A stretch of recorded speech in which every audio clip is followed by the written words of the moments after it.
Good afternoon. It's Tuesday, April 14th, a beautiful day. I'm back again.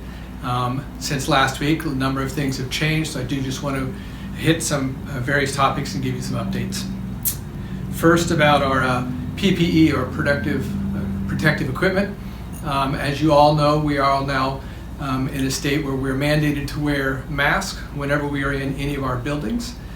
For those of you in clinical areas, we are asking that you wear a surgical mask. If you're in a non-clinical area, a surgical mask is adequate, but if you don't have access to that, any of the cloth masks that you can find in the community will also suffice. And then you may have received a nixle yesterday from the County of Sonoma that is, as of this Friday, the entire community will be required to be masked upon entrance to any building, with the exception of your home. So everybody will be in the same boat at that point. In terms of screening for our providers, as you are fully aware, as you enter into any one of our buildings, you will be checked for any fever. If you do have a fever, you'll be sent home. I did want you to be informed about what to do in that situation. So we have arranged a protocol for priority testing for us. So if you find yourself in that position, I would ask you simply just call Peter. We have a protocol. You would be seen in the respiratory clinic that day to get rapid testing, and we're using our own Sutter lab. Our turnaround time is now less than 24 hours, so just know that's available in case you find yourself in that position. Next, I want to talk about surge volunteering. Everybody by now has received at least one or two emails from Dr. Steve Lockhart, who's the Chief Medical Officer for Sutter Health, seeking volunteers to work in the acute hospital setting in the event of a major surge in illness. And we do appreciate all of you that have volunteered for this service. I will let you know that you will soon be receiving another email to help you with the credentialing process if that's necessary for you, as well as to apprise you of a contract you would be signed because this work will be compensated. Let's talk about volumes. You may have thought that your clinic was slow, but you are not the only clinic that is slow. Listen to these numbers. In Santa Rosa, ambulance calls are down 50%. At our local Sutter Hospital, emergency room visits are down 50% from their average. Santa Rosa Hospital is not full for the first time since 2014. Just in the last week was the first time they've had spare beds. And this is also the first time this week since February 27 that they have no COVID patients hospitalized. And our very own respiratory clinic is now functioning at about 50% of our peak volume. By the way, we have tested in that clinic 672 patients with a positive rate of only 3%. So it is very quiet out there. I mean, I'm not an epidemiologist, I'm not a policymaker, but this does give us all much cautious optimism. I'm also fully aware that this only came about from the hard work and the personal sacrifice that all of us have made in this community.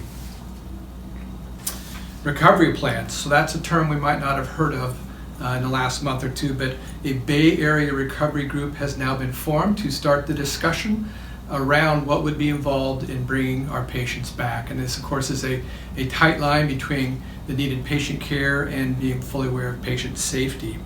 The work is very preliminary. As service chiefs and site leads, you will be involved, and in fact, I see Peter just sent out an email this afternoon asking for your opinion on a variety of matters. So this is your opportunity to play a role in how this runs out, so do take advantage of that. And employee contracts. So later this week, those of you on production will be receiving amendments that formalize the compensation changes I mentioned in my video last week. SMUGR is really taking an ambitious undertaking to really try to enhance and secure the financial security for all of us, and this is going to require your cooperation. So we do hope that you will return these signed documents as soon as you can, so that as a group we can move forward and do those things that we need to do. We continue to negotiate and to also seek sources of income that might be used down the road to subsidize our shortfalls. Video visits. I think by now we've discovered everybody has been introduced to video visits. I think some people are well versed, and some of us, like myself, are just getting started. I would encourage you to talk to your peers around you to see if you can pick up any tips.